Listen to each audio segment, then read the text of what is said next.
About 13 million pages of declassified documents from the U.S. Central Intelligence Agency, CIA, have been released online. The records include UFO sightings and psychic experiments from the Stargate program, which has long been of interest to conspiracy theorists. The move came after lengthy efforts from freedom of information advocates and a lawsuit against the CIA. The full archive is made up of almost 800,000 files. They had previously only been accessible at the National Archives in Maryland. The trove includes the papers of Henry Kissinger, who served as Secretary of State under Presidents Richard Nixon and Gerald Ford, as well as several 100,000 pages of intelligence analysis and science research and development. Among the more unusual records are documents from the Stargate project, which dealt with psychic powers and extrasensory perception. Those include records of testing on celebrity psychic Uri Geller in 1973, when he was already a well-established performer.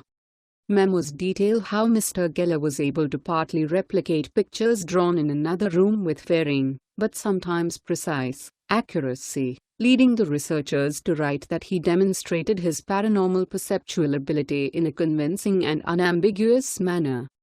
Other unusual records include a collection of reports on flying saucers and the recipes for invisible ink. While much of the information has been technically publicly available since the mid-1990s, it has been very difficult to access. The records were only available on 4 physical computers located in the back of a library at the National Archives in Maryland, between 9 o'clock and 16:30. A non-profit Freedom of Information group, MUCROC, sued the CIA to force it to upload the collection, in a process which took more than 2 years.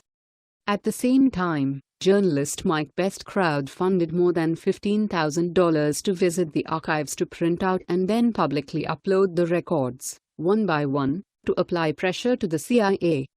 By printing out and scanning the documents at CIA expense, I was able to begin making them freely available to the public and to give the agency a financial incentive to simply put the database online, Best wrote in a blog post. In November, the CIA announced it would publish the material, and the entire declassified Crest archive is now available on the CIA library website.